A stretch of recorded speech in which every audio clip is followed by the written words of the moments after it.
Hey, I'm sitting here with my brother, Vincent. He was nice enough to sit down and do an interview about diabetes.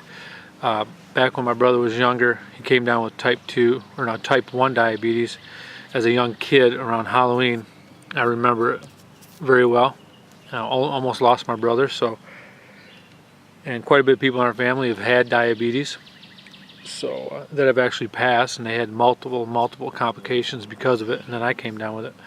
So it's dear to my heart to eradicate it, get it out of the family, and just educate people on this. So this is my brother, Vince. Go ahead and introduce yourself, tell you where you're from and how long you lived here and whatnot. Well, my name's Vincent Lewis. I lived in Grand Ledge, Michigan for many years. Finally got back here, something I always wanted to do. Kind of helps with the stress. Now I'm 37, currently at 197 pounds thanks to meds, but that's me in a nutshell. Okay, all right. Well, Vince, I said you came down with diabetes as a kid. How old were you? Do you remember how old you were when you came down with diabetes? Yeah, I was 11 years old. Okay, 11 years old. I remember that you looked very ill and we didn't know what was going on. What were some of the symptoms now that you look back, realizing we didn't, as uneducated people about diabetes, what were some of the symptoms that you remember now? The three that I remember is the extreme thirstiness, and also the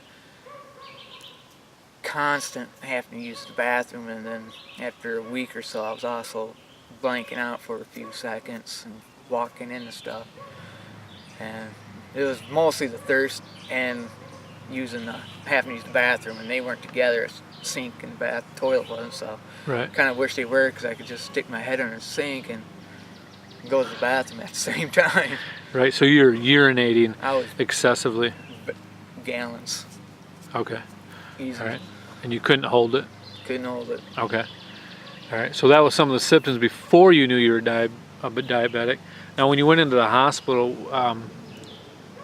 how close were you to dying, or did they say how high your sugar was or anything? It was over 1,000, and they said I should have been dead already. So it's just pure luck that we got you in there that day. You probably wouldn't have made it if you... yeah, I would thank Dad for that, and told Mom to get me in there, not to wait Right. any longer. Because we didn't know what was going on. I believe I had a strong body. It was just something that happened that could actually cause diabetes. They said it's probably an autoimmune system response that attacked the pancreas, the immune system. Okay. All right. So, and how old are you now? 37. So you've been you were a diabetic for how long before your surgeries? I was diabetic for 17 years before any complications, which they said is, average when people start to go downhill. Oh, really? And that's if they didn't take care of themselves. Like, I didn't, because I felt fine, didn't think anything was wrong. I took my insulin, I just never checked my blood sugars like I should have. That's the key. It was around 2003, it was around 2003 where my aunt went downhill, and then it was around 2000, so I started taking care of myself, tried to, and then around 2004 is when I started going downhill, so it was already too late to take care of myself.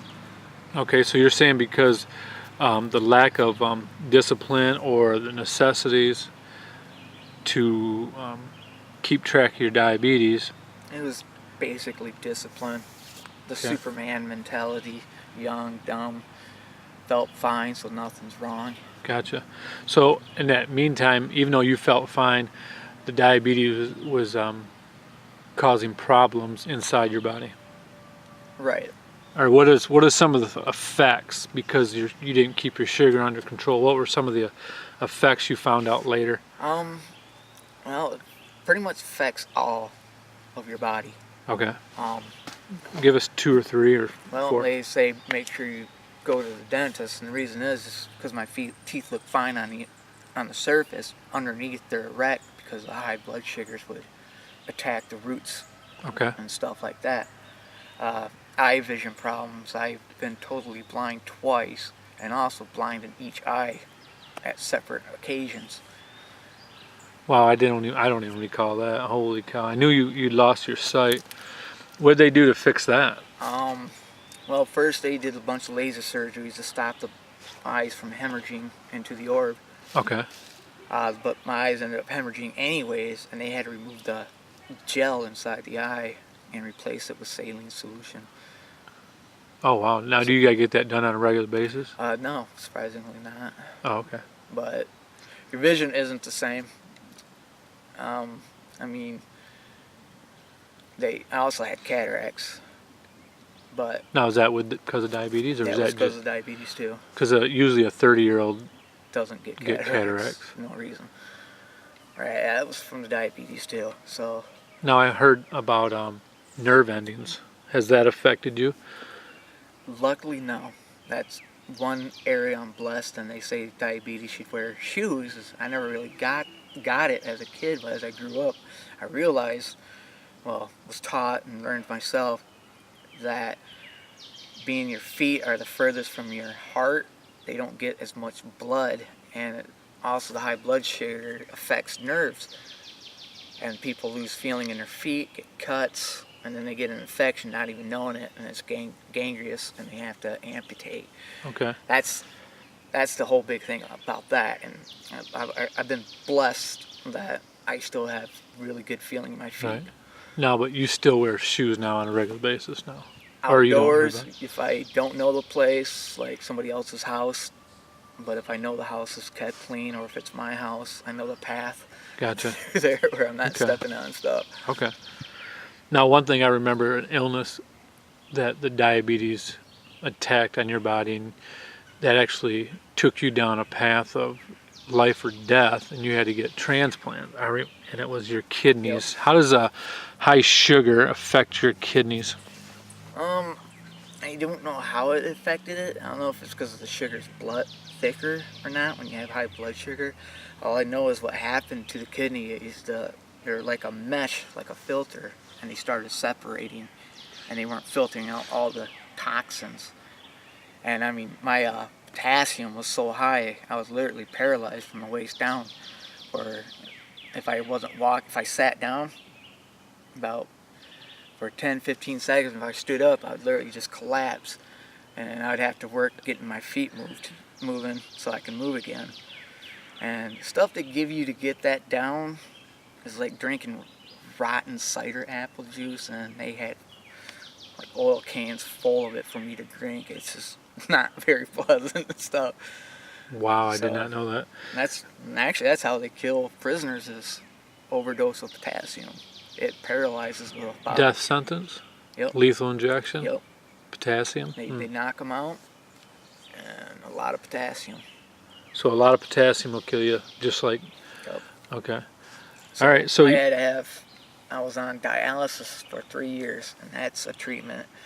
The people are great, but no matter how great the people are, you're still very uncomfortable with the needles. Right. Yeah, I remember you going on dialysis, and they said usually people are only on dialysis for how long before body just can't deal with it anymore? I think it was 8 or 9 years. I could be completely wrong. So based on your memory, that's about Yeah. 8-9 years. And most people in there are not having a good time, right? Because how long does it take to go do dialysis? It takes about 3.5 hours. And if you once got a the right- month, once a week, what? 3 times a week. So That's if you're doing good. you're talking. You got 12 hours a week with drive time and everything if you live close by, Right. because of your kidneys. Yep. And the only way to get that taken care of, they don't get better. You They gotta do. have a transplant. You gotta get a transplant. All right, let's talk about your transplant. Well, no, one other thing. I remember coming home, pulling in the driveway, and I saw you in a vehicle, and you're trying to start a vehicle already running, and realizing you were not with it.